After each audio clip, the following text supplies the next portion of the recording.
Baiklah para warga masyarakat desa Konoha dimanapun wilayahnya. Berdasarkan pada episode sebelumnya, Sasuke memunculkan cakra besar dari langit, sehingga menutupi tubuhnya. Kemudian dia berubah ke wujud Susanoo Armor yang menutupi semua tubuhnya seperti prajurit. Kode sangat terkejut karena Sasuke mengeluarkan kekuatannya. Kode berkata, "Itu tidak ada bedanya dengan Susanoo-mu yang besar. Hanya saja ukuran dirubah menjadi kecil dan menjadi armor bagi tubuhmu." Sasuke pun berkata, "Bagaimana jika kau maju menyerangku?" Kode pun merasa emosi langsung menaiki Biju dan maju dengan cepat ke arah Sasuke.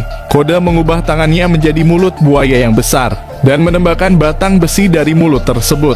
Di sisi lain, sang monster Biju menyemburkan api biru menyerang Sasuke. Kemudian Sasuke menumbuhkan sayap dari punggungnya dan menghempaskan kedua sayapnya ke arah serangan yang mendekat. Serangan gabungan Kode dan Biju ekor dua pun meledak tepat di depan Sasuke. Sasuke pun berjalan maju ke depan dan berkata, "Maafkan aku, tapi serangan ini takkan mampu melukaiku dalam wujud ini." Kode pun semakin marah. "Sialan kau Uchiha, jangan senang dulu. Kau baru saja menahan satu serangan dariku. Serangan selanjutnya kujamin kau akan habis." Tapi tiba-tiba Sasuke ada di atas Biju ekor dua. Dia menggunakan pedang Susanoo dan menyerang sang harimau biru itu. Sang harimau ditusuk di punggungnya.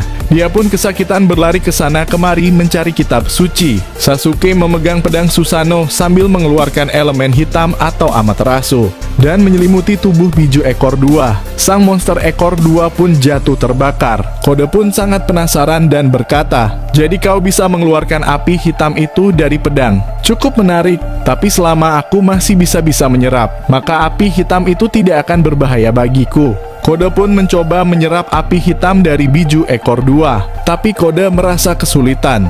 Ini sangat aneh sekali. Kenapa aku tidak bisa menyerap api hitam itu? Sasuke berkata, "Api hitam ini berbeda dengan Amaterasu yang keluar dari mataku.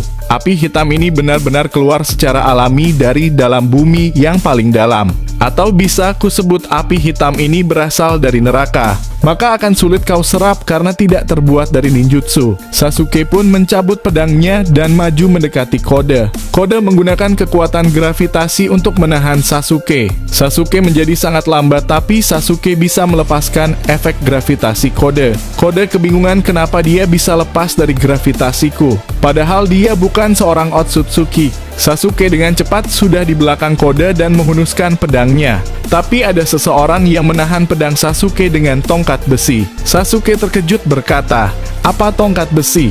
Ternyata yang menahan pedang Sasuke adalah Jura. Jura berkata, "Uchiha Sasuke, sangat tidak terduga kau bisa sadar kembali. Apakah ini ada campur tangan dari Hidari?" Kemudian kita ke tempat Boruto berada, di mana Boruto masih meditasi sambil menunggu Toneri memanggil dirinya untuk mulai berlatih bersamanya. Dan beberapa lama kemudian Toneri memanggil Boruto. "Boruto, sekarang sudah saatnya. Kau akan memulai latihan panjangmu dengan Kaguya. Tapi untuk melakukannya, kau harus membasahi terlebih dahulu tubuhmu di Telaga Suci. Di sana kau akan menjadi sehat lagi dan menjadi kondisi yang prima." Boruto kemudian mengikuti Toneri menuju ke Telaga Suci. Di perjalanan Boruto berkata, "Toneri Sensei, sebenarnya aku masih penasaran kenapa Kaguya bisa ada di sini dan kenapa dia yang melatihku. Bukankah harusnya kau yang melatihku?" Toneri menjawab, "Kaguya adalah seorang Otsutsuki yang awalnya ingin melindungi bumi. Namun banyak alasan yang membuatnya ingin menghancurkan bumi. Namun sekarang, dia benar-benar sudah berubah.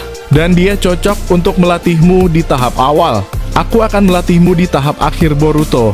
Setelah mereka sampai di Telaga Suci, Boruto langsung berendam. Dia berkata, "Tubuhku merasa seperti baru lahir. Semua luka-lukaku sudah hilang. Ini memang luar biasa." Boruto kemudian memandang air dan dia melihat bahwa mata Jogannya aktif. Bahkan bayangan wajahnya di air berubah menjadi God Otsutsuki. "Kenapa kau ada di sini?" kata Boruto. God Otsutsuki berkata, "Boruto, kau harus bertindak. Cepat atau lambat bumi akan dalam bahaya besar." God Otsutsuki pun menghilang. Boruto pun berkata, "Aku sudah tahu. Aku harus secepatnya mengeluarkan kemampuan sejati mata Jogan ini. Aku tak mungkin menyerahkan desa Konoha dijajah begitu saja." Toneri pun berkata, "Ada apa Boruto?" Tenang saja, jika kau sudah menguasai mata Jougan, kau akan mampu melawan semua musuhmu. Boruto pun berkata, baiklah Toneri Sensei. Setelah selesai, mereka berdua menemui Kaguya. Toneri pun berkata kepada Boruto, bahwa jika kau sudah melakukan latihan ini, maka kau tidak bisa berhenti di tengah jalan. Semua ada resikonya, dan aku tak tahu resiko apa yang akan kau dapatkan. Jadi berusahalah agar tidak berhenti di tengah jalan. Aku akan menunggumu di tahap akhir. Boruto berkata, baiklah Toneri Sensei. Aku akan berusaha dan bertemu denganmu di tahap akhir. Kaguya pun meminta Boruto untuk memasuki portal dimensi yang sudah dia siapkan. Mereka berdua kemudian masuk ke dalamnya untuk memulai latihan Boruto bersama Kaguya Otsutsuki. Saat Boruto keluar dari portal itu, dia sangat kaget. Apa maksudnya ini Kaguya?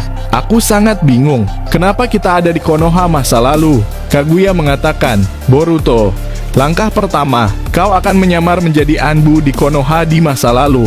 Tanpa kekuatanmu saat ini, kau hanya mempunyai kekuatan yang dimiliki oleh tubuh Anbu yang akan kau rasuki. Boruto terkejut. Sialan, sepertinya ujian pertama ini sudah mulai kelihatan sulit. Di sisi lain, Eida merasakan sesuatu. Rupanya ayah dari Sarada lumayan kuat juga.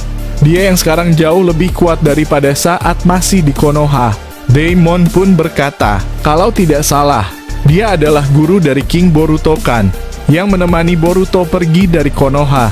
Jika dia kuat maka itu sudah sewajarnya, karena dia adalah guru King Boruto.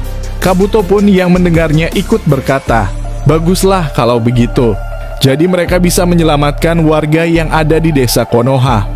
Kemudian daripada itu tim Kakashi sedang berusaha menyelamatkan para warga. Kakashi berkata, Hanabi, bagaimana proses evakuasi warga memakai teknik gambar hewan yang dibuat oleh Sai? Hanabi menjawab, semua sukses, karena Sai membuat monster hewan kaki 1000 untuk melubangi tembok Konoha. Setelah itu para warga naik dan bisa pergi dari Konoha. Kakashi berkata, baguslah kalau begitu. Sebaiknya kita secepatnya menyelesaikan ini semua, agar Sasuke, Kashin Koji, dan Sarada segera mundur. Selanjutnya kita ke tempat Sarada dan Kashin Koji. Kashin Koji berkata, Sarada, ini sudah saatnya. Kita harus keluar desa Konoha. Aku mendapatkan pesan dari Kakashi. Waktu kita tidak banyak, aku harap ayahmu baik-baik saja, karena Jura sudah datang. Sarada berkata, kalau begitu ayo selesaikan pertarungan ini. Sarada menggunakan Susanoo-nya untuk terbang ke langit dan bersiap menggunakan panah Susanoo.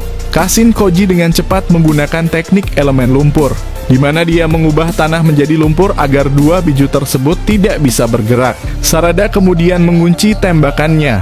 Dia menyerang dua ekor biju itu dengan panahnya. Terjadilah ledakan yang luar biasa, di mana dua ekor biju itu habis tidak berdaya, dan hanya meninggalkan api biru saja di sekitarnya. Kashin Koji pun bersiap mendekati Sasuke agar keluar dari Konoha bersama.